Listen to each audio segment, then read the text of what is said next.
Yo, you want to go? Let's do this. Get out of here, Come bro. on. Oh yeah, you want some of this? Help. Oh. This is why you shouldn't kick in a street fight. My main reasons for not using kicks when fighting are going to be determined on these main things. Number one, your environment. As you've seen what happened with Eric, he's outside in the snow. Right? You're like, okay, well, that's not that big of a deal, except for the fact that we're bipedal creatures. We're used to moving around on 2 feet, and that's where the majority of our balance comes from. The next thing I want you to think about is how much training do you have? How many reps have you got in with your kicking in your life? There is a time and a place when you can use your kick. My favorite kick for moving somebody away from me is the front kick. I kind of modify it in a whole bunch of different ways, okay?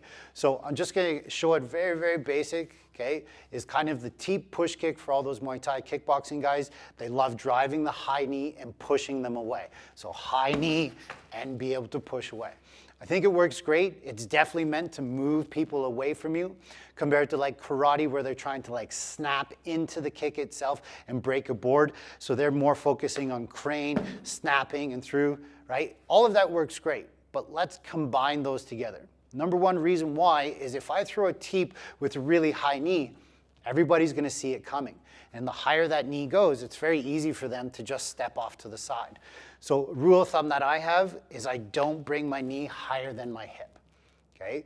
So you're like, okay, well, what is it that you're actually doing with the teep then? If you notice my teep motion, it was about me engaging my glutes and thrusting forward, moving them back.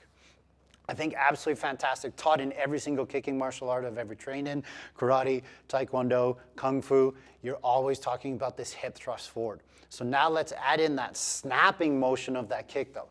So the way I like to think of it is the push kick or the teep sends them away. The snapping motion is actually like liquefying the organs or breaking the ribs or something like that. Then I don't want to drive that knee forward, or sorry, higher. I only want it going forward.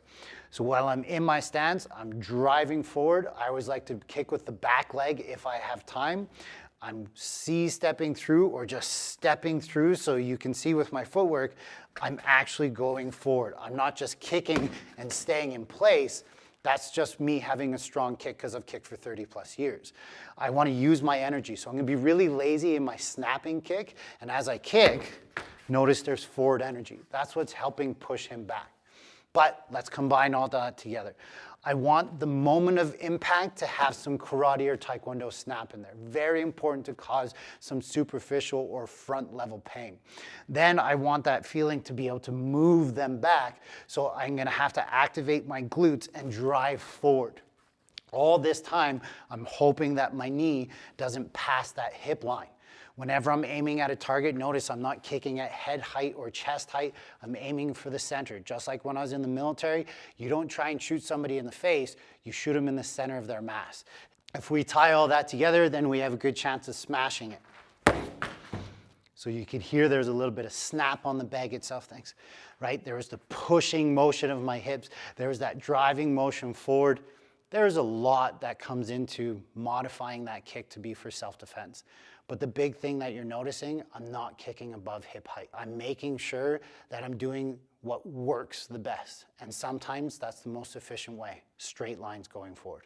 Train your ass off if you want to kick, but be smart when you kick. That's the big difference with self-defense.